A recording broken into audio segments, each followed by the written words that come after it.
Hello guys and welcome back to Best Car Picks. Mugen has given the new Honda Prelude a more aggressive look, revealing a range of cosmetic upgrades, plus a mechanical one, for the revived Japanese sports coupe. The longtime Honda tuner and performance parts manufacturer has released a full list of parts for the new 6th generation Prelude. Deliveries will begin in Japan from April 24, 2026.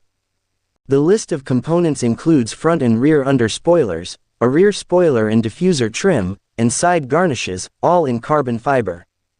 Also available is a sports exhaust system which Mugen says is designed to deliver a powerful, impressive sound and deep bass from low to high RPM, and a more linear and uplifting sound when used with the Honda S Plus shift.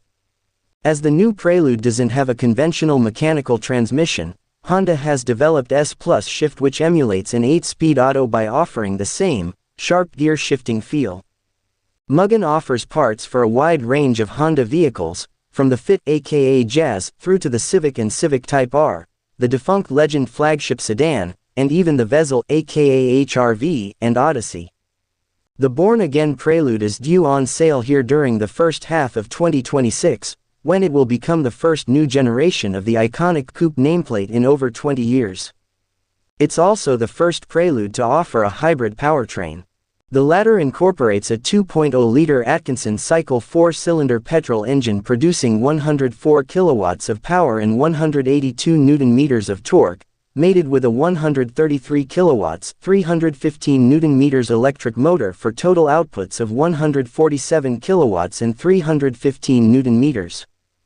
These outputs are well down on the 235 kilowatts, 420 newton-meters on the turbocharged, but not hybridized 2.0-liter engine found in the Civic Type R, with which the Prelude shares its chassis.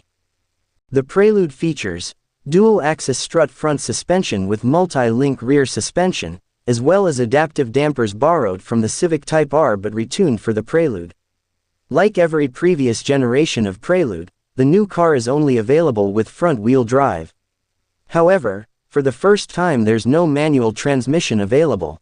Hope you enjoyed the video. Do subscribe for more such interesting content. Thank you for watching my video.